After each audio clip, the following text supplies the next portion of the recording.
2026 Film Independent Spirit Award predictions. Make sure you subscribe.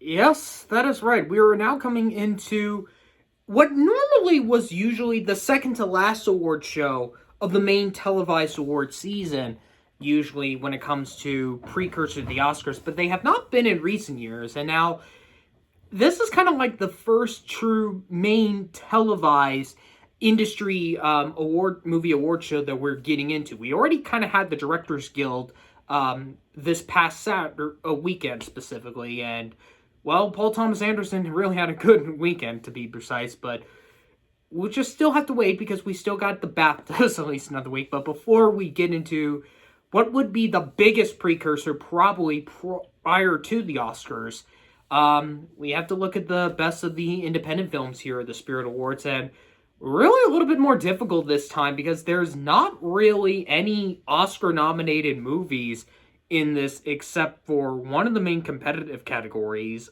two specifically, and then you got two documentaries and two in the international category. So that's like, what, 6 films? Jeez.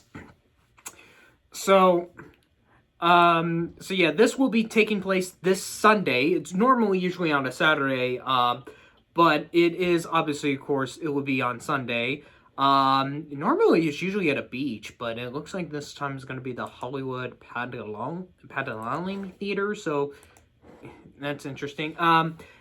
This will actually be broadcast both on YouTube, specifically on both Film Independent's YouTube channel and IMDb's channel as well.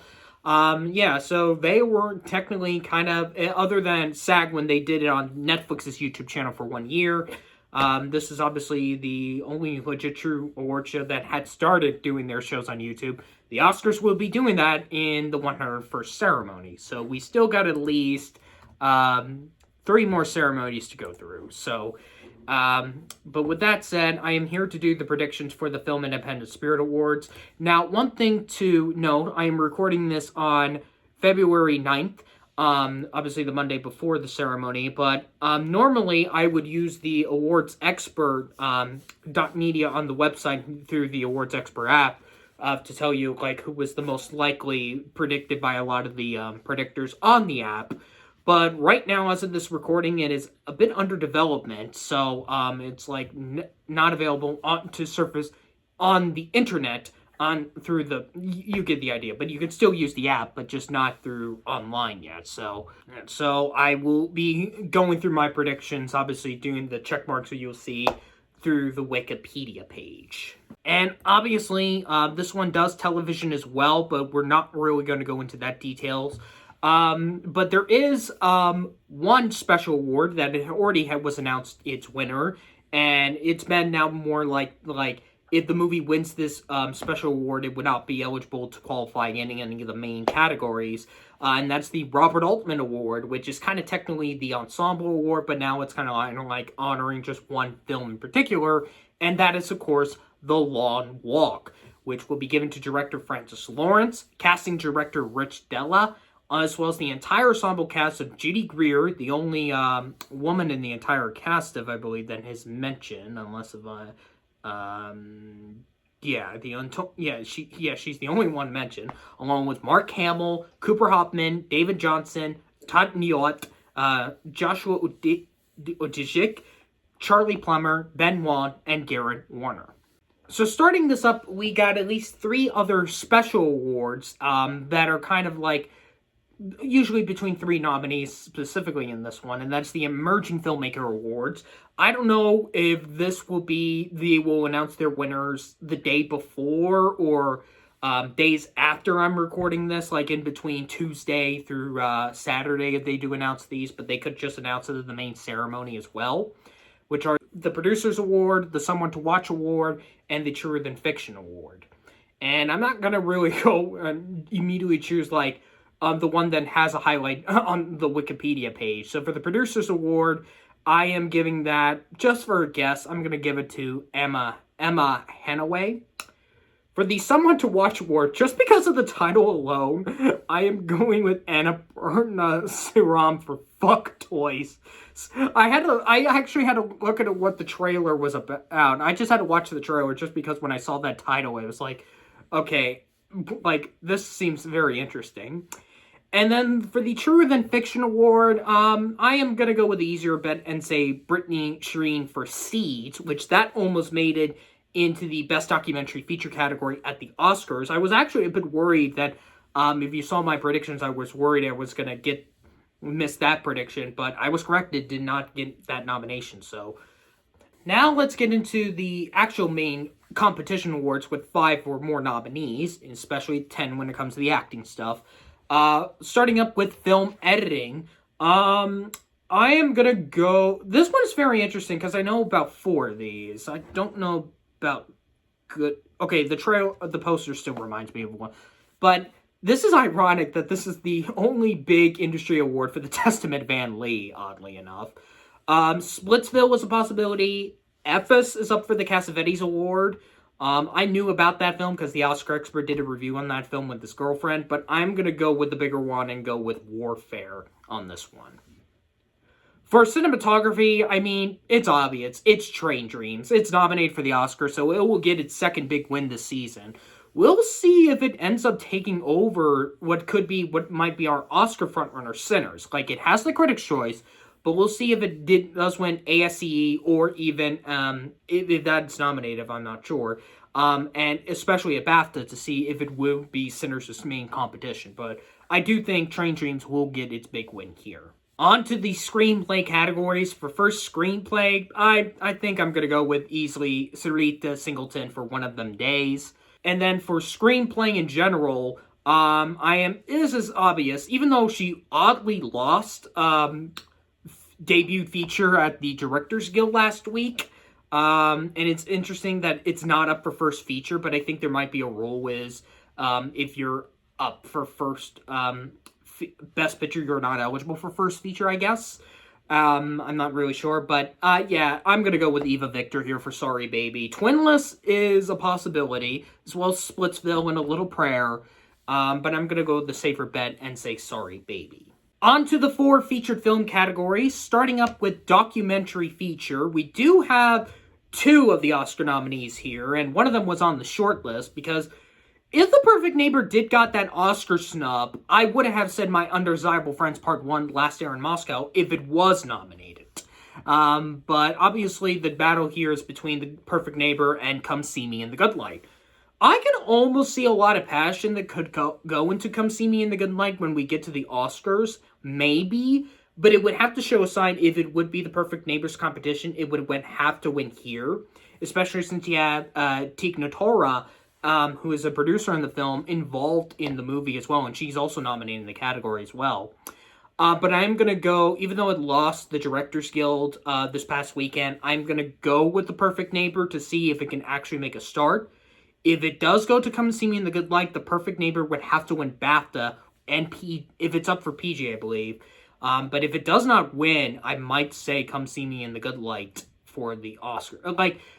Perfect Neighbor's competition at the BAFTAs is Mr. Nobody against Putin, by the way. So here are the spirits. Its competition is Come See Me in the Good Light. So I'm going to go with The Perfect Neighbor as the safe bet.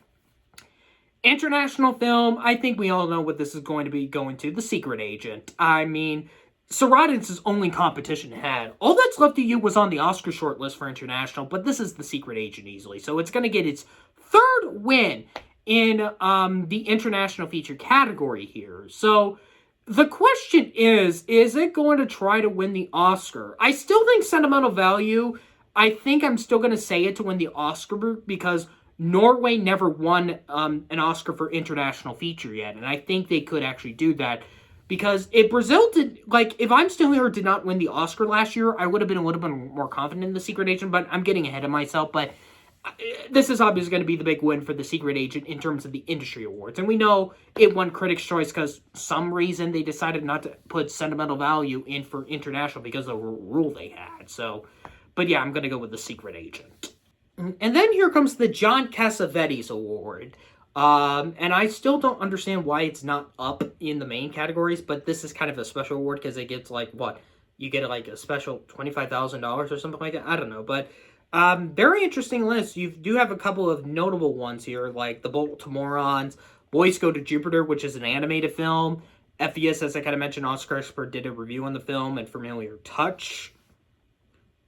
Even though Boys Go to Jupiter would have been an interesting choice to give another animated film a win, but I would have said that if it was nominated the Oscars for animated feature, but that wasn't. So I think since it did get an additional nod in a main competitive category, I'm going to go with EFES on this one.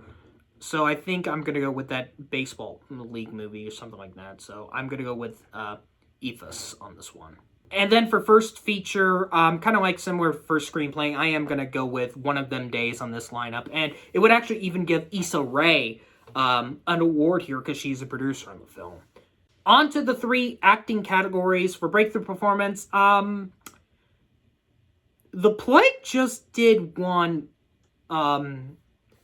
debut feature at the Directors Guild.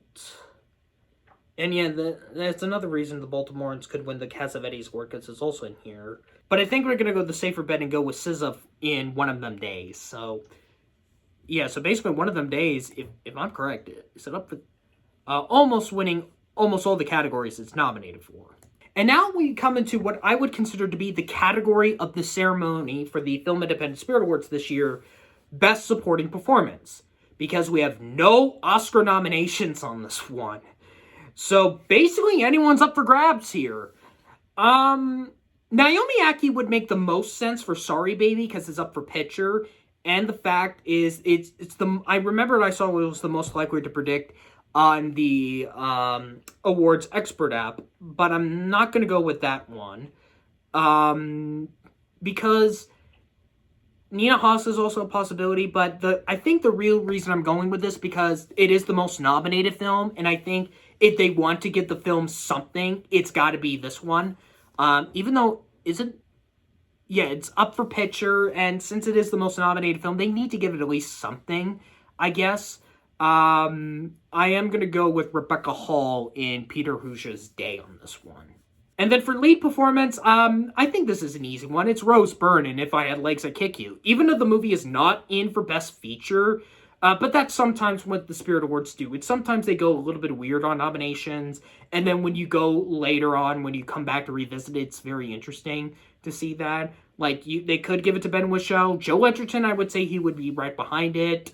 But I am going to give this to the obvious Oscar nominee one here with Rose Byrne.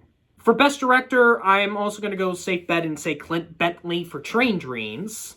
And then for Best Picture, it's Train Dreams. Sorry Baby is a possibility because you do have Barry Jenkins and Adele Romanowski's producers. Joe Edgerton's even a producer on The Plague, by the way. So he's not going to have a good day, honestly, because he has up for 2 different movies. So unfortunately, sorry to Joe Edgerton, but he will be happy the movie he's starring in will get a win here for Best Feature. So I am going to go, obviously, with Train Dreams on this one. So that kind of wraps it up here for the Film Independent Spirit Awards. Next weekend, I believe, we will be going to the UK for our predictions for the BAFTA winners.